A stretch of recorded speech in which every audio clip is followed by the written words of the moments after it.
नमस्कार विद्यार्थियों। शक्ति का अर्थ, शक्ति के प्रकार के बारे में हम अध्ययन कर चुके हैं। आज हम देखेंगे शक्ति एवं राजनीति का जो संबंध है उस पर आधुनिक राजनीतिक विद्वानों के क्या विचार है। प्राचीन काल से राजनीति तथा शक्ति के बीच घनिष्ठ संबंध दिखाई पड़ता है। राजनीति विज्ञान के सभी यथार्थवादी विचारकों का मत है कि शक्ति का तत्व स्वयं मानव स्वभाव में निहित है। अतः सामाजिक जीवन की तरह ही राजनीतिक जीवन में भी शक्ति की अभिव्यक्ति दिखाई पड़ती है। प्राचीन राजनीति शास्त्री कौटिल्य ने राजनीति और शक्ति के आपसी संबंधों को अति कुशलता के साथ प्रकट किया। आधुनिक युग में मैकियावेली, हॉब्स, टिट्सके, नीत्शे, एरिफ कॉफमैन आदि ने भी राजनीति में शक्ति के महत्व को प्रतिपादित किया। आधुनिक शताब्दी में मार्गनथाउ नामक विचारक ने बताया कि सभी स्तर की राजनीति शक्ति संघर्ष मात्र होती है।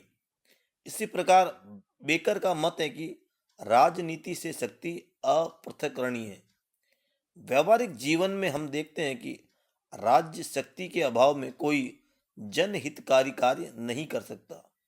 शांति एवं व्यवस्था की स्थापना करनी हो, बाह्य आक्रमण से रक्षा करनी हो, न्याय, नागरिक स्वतंत्रता, सामाजिक हित के कार्य आदि सभी के लिए राज्य को शक्ति की आवश्यकता पड़ती ही है। ये उल्लेखनीय है कि राष्ट्रीय राजनीति की तुलना में अंतर्राष्ट्रीय राजनीति में शक्ति का तत्व अधिक स्पष्ट रूप से दिखाई पड़ता है। अब हम देखते हैं कि आधुनिक राजनीतिक विज्ञान के जो विद्वान हैं उन्होंने शक्ति के बारे में क्या विचार व्यक्त किए हैं। हम मुख्य रूप से जॉर्ज कैटलिन तथा हेराल्ड डी लासवेल के विचारों को समझने का प्रयास करेंगे। प्रथम हम देखते हैं शक्ति पर कैटलिन के क्या विचार है। कैटलिन के अनुसार शक्ति समस्त राजनीतिक जीवन का आधारभूत तत्व है। शक्ति का जन्म इस तथ्य से होता है कि प्रत्येक व्यक्ति अपनी इच्छाओं की पूर्ति चाहता है और इस उद्देश्य से वह अन्य व्यक्तियों की प्रतिद्वंदी एवं बाधक इच्छाओं को नियंत्रित करने का प्रयत्न करता है। इस प्रक्रिया में व्यक्तियों के बीच इच्छाओं का संघर्ष होता है और इच्छाओं का यह संघर्ष शक्ति के रूप में प्रकट होता है और इस प्रकार समाज में शक्ति संघर्ष प्रकट होता है। कैटलिन ने नियंत्रण की एक प्रक्रिया के रूप में शक्ति के अध्ययन पर जोर दिया है, किंतु उसका यह भी मानना है कि यह नियंत्रण हिंसा अथवा सैनिक शक्ति के रूप में नहीं होना चाहिए। वह नियंत्रण की प्रक्रिया के अध्ययन को इस रूप में स्वीकारता है कि इस समस्या पर विचार किया जाए कि एक व्यक्ति अन्य व्यक्तियों की अथवा एक समूह दूसरे समूहों की अथवा एक संस्था अन्य संस्थाओं के व्यवहार को किस प्रकार प्रभावित करती है। इस अर्थ में कैटलिन कहता है कि नियंत्रण की प्रत्येक प्रक्रिया राजनीति विज्ञान का अंग है।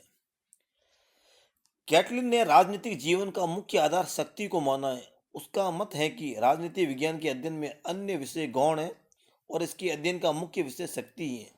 उसका निष्कर्ष है कि राजनीति शक्ति का विज्ञान है। अब हम देखते हैं हेराल्ड डी लासवेल ने शक्ति के बारे में क्या कहा।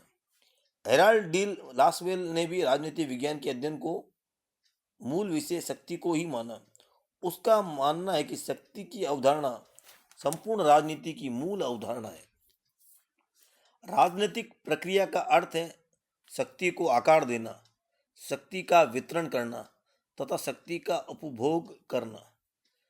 किंतु जहां उसने अपनी कृति कौन, क्या, कब, कैसे प्राप्त करता है, how gets what, when and how में राजनीति विज्ञान में शक्ति के संघर्ष के अध्ययन को महत्वपूर्ण माना, वहां उसने अपने बाद की पुस्तक शक्ति और समाज, पावर एंड सोसाइटी में शक्ति के साथ मूल्य के अध्ययन को भी महत्वपूर्ण माना है।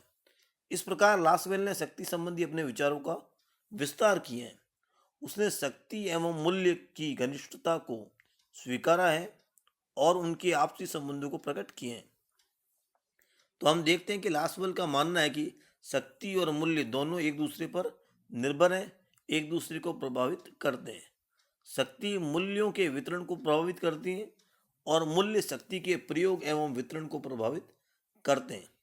लासवेल का निष्कर्ष है कि शक्ति का अर्थ अन्य की नीतियों एवं व्यवहार पर प्रभावशाली नियंत्रण रखना है, किंतु ये जरूरी नहीं है कि नियंत्रण के लिए सदैव ही कठोर एवं भौतिक साधन ही अपनाए जाएं। नियंत्रण का ये कार्य निष्ठा, विश्वास, मूल्यात्मक धारणाओं की मदद से भी किया जा सकता है।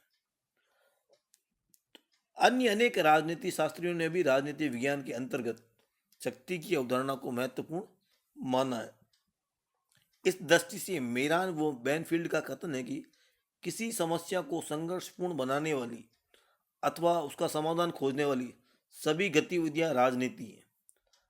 हसजार व स्टीवसन का मानना है कि राजनीति विज्ञान प्रमुख रूप से शक्ति संबंधों का अध्ययन करता है। वस्तु तो आधुनिक राजनीति विज्ञान में शक्ति का अर्थ है एक पक्ष द्वारा दूसरे पक्ष के व्यवहार को नियंत्रित करने की क्षमता। इस रूप में राजनीति में शक्ति किन्हीं दो पक्षों के बीच शक्ति संबंधों को स्पष्ट करती है।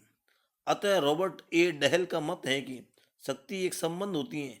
कैपलान का कथन है कि राजनीति विज्ञान शक्ति के निर्माण एवं साझेदारी से संबंधित विषय है। तो इस प्रकार हमने देखा कि शक्ति के संबंध में क्या आधुनिक विचार थे। धन्यवाद।